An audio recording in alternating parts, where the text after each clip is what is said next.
अस्सलाम वालेकुम रहमतुल्लाहि व बरकातुहू। सच्ची बात है, मुझे स्टेज पर आए आज भी आते वक्त पहले 10 सेकंड अल्लाह जानता है टांगे कांपती हैं। पता नहीं स्टेज पे कितनी मरतबा खड़ा हुआ हूँ, किस किस निस्बत से खड़ा हुआ हूँ, लेकिन आज भी और दो लोगों के सामने तो बहुत ही कामती है, एक अपने उस्तादों के सामने, एक प्रेस वालों के सामने। तो इसलिए अगर मेरे अल्फाज दाएं बाएं हो जाए तो मेरे अजीज दोस्तों मुझे माफ कर देना। मैं दिल की गहराई से अपनी जितनी हमारी मीडिया की टीम है, जितने हमारे प्रेस के मेरे भाई लोग हैं, from different channels, from different papers, from different magazines, दिल की गहराई से मैं आपका शुक्रिया करता हूँ जज़ा फूड्स की तरफ से, और आपका इस्तकबाल करता हूँ। आप हजरात तशरीफ लाएं। आप यकीन करिए, मैं ये समझता हूँ जैसे दिल दिल पाकिस्तान जब गाया था तो अपने मशहूर होने के लिए नहीं गाया था, मेरा अल्लाह जानता है, अपने मशहूर होने के लिए नहीं गाया था, अपने मुल्क को की नुमाइंदगी करने के लिए और अपने मुल्क के लोगों को, उनके जज्बात को एक डायरेक्शन में डालने के लिए गाया था। उसके बाद जब कपड़े का काम शुरू किया, जब अपनी क्लोथिंग लाइन शुरू की, तो मैं उस वक्त महसूस करता था कि हम शलवार कमीज was a secondary dress in Pakistan, और खुला कपड़ा बिकता था, और कॉटन हमारे मुल्क का मशहूर कॉटन पूरी दुनिया के अंदर, पाकिस्तानी कॉटन, हाँ जी, और खुला बिकता था, उसको बनाया जाता था और बना के उसको थोड़े अरसे पहना जाता था, फिर उसको स्लीपिंग सूट बना दिया जाता था। हमने पहली दफा बैठ के शलवार कमीज में प्लानिंग ये की, इसको वैल्यू एडिड कैसे कर सकते हैं कि ये एक ऐसा लिबास बन जाए कि इसको पहनने वाला अपने आप को अच्छा महसूस करे। वसीम अकरम मेरा दोस्त हुआ करता था, उसने भी 1985 में अपना क्रिकेटिंग करियर शुरू किया, मैंने भी म्यूजिक का करियर 87 में जाके शुरू किया, लेकिन हम दोनों एक दूसरे से मिलते रहते थे, एक दूसरे के बड़े अच्छे दोस्त थे। वसीम ने मुझे एक दफा एक बात कही थी जो मेरे दिल पे जाके लगी, मैंने बांध ली। उसने कहा, Junaid, if you look good you feel good, if you look good you feel good. मैंने कहा ठीक। हमने प्लान किया कि हम कपड़ों को एक स्टैंडर्ड पे लेके जाएंगे।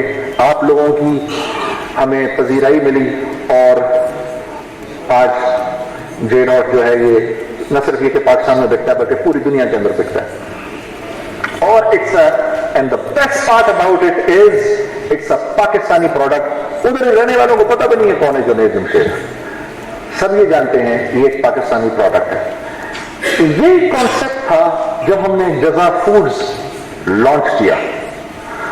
तो मैंने, मेरे दोस्त हैं, शाहिद भाई बैठे हैं इधर, अली बैठा है, ये कुछ नौजवान लड़के, मैंने आपको इनसे एक बात डिस्कस की, और ये मेरी पूरी स्पीच की सबसे इंपॉर्टेंट बात है जो मैं आपके सामने अर्ज करने लगा हूं। मैंने इन लोगों से ये कहा, देखो मैं पूरी दुनिया में घूमता हूं और सारे मुल्कों में जाता हूं, मैं वहां के कारफोर्स में भी जाता हूं, मैं वहां की वॉलमार्ट्स में भी जाता हूं, नॉर्डस्ट्रॉम्स में भी जाता हूं, मैं वहां के जो बड़े बड़े नाम हैं, टी-मैक्स है,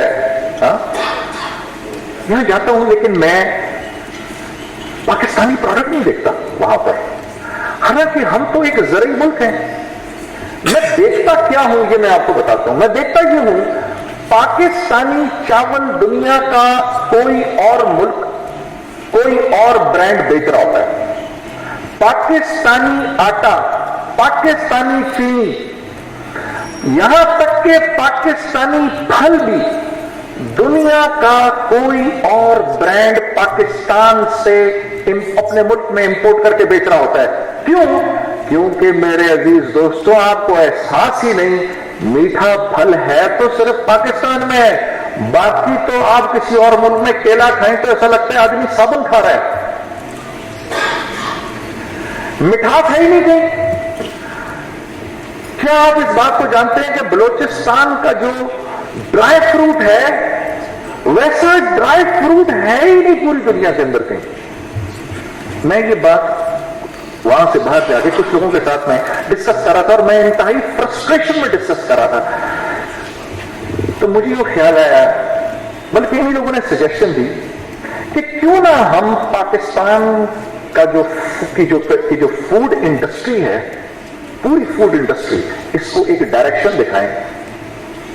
میں یو کے میں موریسنس ایک بہت بڑا گروپ ہے، میں ان کی جو مارکیٹنگ ہیڈ تھی اس کے پاس بیٹھا ہوا تھا، وہ اپنی ایک پاکستانی بہن تھی، اس نے مجھے بولا جنید بھائی آپ مجھے، میں نام نہیں لوں گا دوسرے ملکوں کا، وہ خود ہی کچھ سمجھ لیں آپ مجھے اس ملک کا مال لا دیں، اس ملک کا دے دیں، اس ملک کا دے دیں۔ جنید بھائی آئی ایم ویری سوری، میں پاکستانی پروڈکٹس نہیں خرید سکتی۔ میں نے کہا کیوں؟ کہا کیونکہ آپ مجھے پہلے 2 اسائنمنٹ تو وہ دے دیں گے جو آپ پرومس کر رہے ہیں، آگے نہیں دیں گے۔ میں نے کہا نہیں ہم تو ایسا نہیں کریں گے، اور میں نے کہا ویسے میں نے اس کو بولا میں تو کھانے پینے کا کام ہی نہیں کرتا، لیکن وہ کہتی ہے جو کوئی بھی ہے پاکستانی پروڈکٹس ہم یہاں نہیں لیں گے، کیونکہ یہاں جو حفظان صحت کے سٹینڈرڈز ہیں اس سے پاکستانی کھانا اور پاکستانی فوڈ پورا نہیں اترتا۔ آپ سوچ سکتے ہیں کتنی تکلیف ہوئی ہوگی مجھے یہ بات سن کر۔ آپ کو یقین آ رہا ہے میری اس بات کا؟ کتنے افسوس کی بات ہے۔ بس میرے دوستو اس چیز میں جزا فوڈز کے بننے کا اور جزا فوڈز کے رجسٹر ہونے کی وجہ یہ بات بنی کہ یہ ارادہ کیا ہم نے کہ ہم پاکستانی پروڈکٹس کھانے کے جو ہیں ان کو پوری دنیا میں بیچیں گے۔ ہاں، تو سب سے پہلا پروڈکٹ جو ہم بیچ رہے ہیں وہ ہے چاول۔ آپ کہہ سکتے ہیں جنید صاحب یہ چاول تو پوری دنیا کے اندر بک رہا ہے اور پورے ملک میں بک رہا ہے، کراچی میں بک رہا ہے، لاہور میں بک رہا ہے، آپ کے چاول میں ایسی کون سی بات ہے؟ میرے چاول میں ہے وہ بات جو اس نام کے اندر ہے، یہ نام ہے جزا۔ جزا کہتے ہیں کسی کو اس کے مال کا یا اس کی کوشش کا بہترین نعم البدل دینا۔ ہم نہیں کہتے اللہ آپ کو جزائے خیر دے، جزا دے، یعنی آپ کو آپ کی اس بول کا، آپ کو آپ کے اس کام کا بہترین بدلہ دے۔ ہم آپ کو بہترین بدلہ دینا چاہتے ہیں۔ ہم نے پاکستان تک کی جو بہترین چاول کی مل ہے اس کو شارٹ لسٹ کیا ہے، وہاں گئے ہیں اپنی کمپنی میں، میری کمپنی کے اندر جو ماشاءاللہ سے اس کام کے پرانے کرنے والے جو گنی ہیں، کوالٹی کنٹرول والے، ہم نے ان کو ادھر بھیجا ہے۔ ہم نے ان کو بولا بھائی ایک ایک چاول کو حفظان صحت کے اصولوں پر ایک ایک دانے کو ایسے صاف کرنا ہے کہ اگر کل کو کوئی میں باہر سے کسی آدمی کو بلاؤں، آؤ آ کے میرا چاول دیکھو اور میرے چاول کو اپنے ملک میں لے کر جاؤ، تو وہ کسی بھی دکان پر جائے اور جزا فوڈز کا ایک چاول کے تھیلے کو لے کر اس کو کھول کے دیکھے اور وہ حفظان صحت کے اصولوں پر پورا ہو۔ یہ ہمارا پلان ہے، اور ابھی انشاءاللہ تھوڑی دیر میں ہم آپ کو